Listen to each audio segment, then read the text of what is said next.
قصة حب بين أوراق الخريف وذكريات المطر.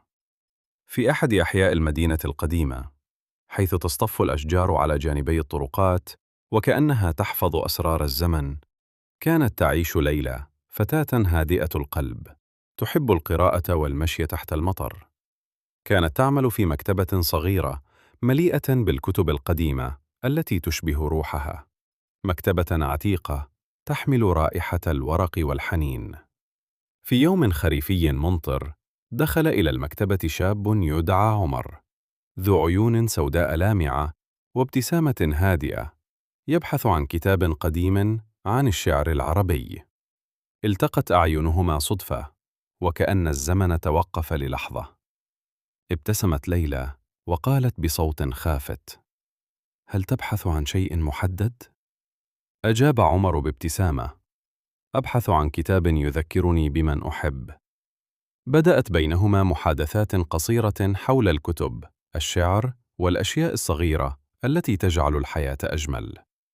مع مرور الأيام، أصبح عمر يزور المكتبة كل يوم، وليلى تنتظره بصمت مبتسمة، وكأن قلبها وجد صديقاً، وروحها وجدت متنفساً. مرت أشهر، ومع كل لقاء كان شعور الحب ينمو بينهما بصمت. كانت ليلى تخشى أن تعبر عن مشاعرها، لأنها كانت تعتقد أن الحب شيء صعب المنال، وأن قلبها حساس جدا ليخسره. أما عمر فقد شعر بنفس الشعور، لكنه كان يخشى أن يخسرها قبل أن يبدأ. في ليلة شتوية اجتمع الصدفة والمطر، فوجد عمر ليلى تنتظر المطر تحت مظلة خشبية أمام المكتبة.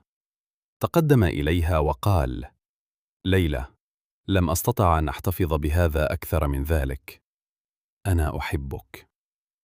دمعت عينا ليلى وأمسكت يده وقالت: وأنا أحبك منذ اليوم الأول الذي دخلت فيه مكتبي. كان العالم كله يتوقف حولهما، والمطر يغسل كل خوف وكل ألم مضى.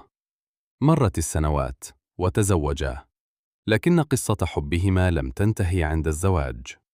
كان كل يوم بالنسبة لهما كصفحة جديدة من كتابهما، يملأه الحنان والاهتمام. كان عمر يكتب لليلى رسائل صغيرة يتركها في حقيبتها، وكانت ليلى ترد عليه بأشعار وخربشات على حواف الكتب. وفي أحد الأيام، بينما كانا يجلسان معا في الحديقة التي شهدت لقائهما الأول، قالت ليلى: أتذكر ذلك اليوم الذي دخلت فيه مكتبي تحت المطر؟ أجاب عمر وكأنها كانت بداية لكل شيء جميل، بداية حبنا. ضحكا معا، ومعهما ضحكة الأيام الجميلة، ضحكة الحب الذي لا يعرف النهايات.